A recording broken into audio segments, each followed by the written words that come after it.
Hello বন্ধুরা, তোমরা সবাই কেমন আছো? আশা করি ভালো আছো। আমরাও ভালো আছি। তো বেরিয়েছিলাম একটু দরকারি কাজের জন্য। সেই কাজগুলো হয়ে যাওয়ার পর চলে এসেছিলাম এক দাদার বাড়িতে। সেই দাদার সাথে আমার হাজব্যান্ডের খুব ভালো সম্পর্ক, তো সেই হিসেবে আমরা গেছিলাম একটু দরকারি কাজের জন্য। তো যাওয়ার পর ওদের সাথে গল্প করলাম। তারপরে আমি এই প্রথমবার বকফুলের গাছ দেখলাম। এর আগে বকফুল খেয়েছি, কিনে খেয়েছি, কিন্তু বকফুলের গাছ আমি কোনোদিনই দেখিনি।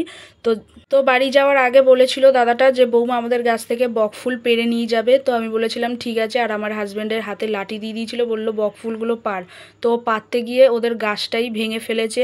ওর বাবা পাচ্ছে আর মেয়ে গুড়াচ্ছে। প্রথমে তো ওই বকফুল বলেছিলাম, তো ফুল মানে ফুল ভেবে গন্ধ শুকছিল। তারপরে যখন বললাম এগুলোর গন্ধ শোকে না, এগুলো খায় বড়া বানিয়ে, তো তারপরে ও দেখো কি সুন্দর করে গুছিয়ে গুছিয়ে তুলছে। মানে দুজন মিলে এত কাণ্ড করছে, দেখে এত ভালো লাগছিল। আর আমরা তো গিয়ে খুব আনন্দ করছিলাম, এরকম তো আমরা পাই না। তো নিজের হাতে মানে এইগুলো পাচ্ছিলাম, খুবই ভালো লাগছিল। আর আমার মেয়ে তো নাচানাচি করছে, মানে কি করছে দুষ্টুমি, এরকম ও তো পায় না। তাই এইগুলো দেখে সত্যি আমাদের খুব আনন্দ লাগছিল। দাদাটার বাড়িতে গিয়ে আমাদের খুবই আনন্দ লাগছিল। পারতে পারতে অনেকটাই পারা হয়ে গেছে। আমি বলছিলাম ছেড়ে দাও ওর বাবাকে, যে আর পারতে হবে না, কিন্তু আমার মেয়ে আর শুনছে না। না বাবা আরও পারো, আরও পারো, এরকম বলেই যাচ্ছে। ওর বাবা পারছে আর ও গিয়ে গিয়ে লাফিয়ে লাফিয়ে ঘুরাচ্ছে, নাচছে, ওর খুব মজা পাচ্ছে ও। লাস্টের দিকে তো আমিও খুব মজা করেছি ওদের সাথে। তো ওই দাদাটার বাড়িতে করম চা গাছও ছিল। আমরা তিনজন মিলে গিয়ে তো দাদাটার বাড়িতে খুব পাগলামি করেছি। সমস্ত গাছ তো উলট পালট করে দিয়েছি।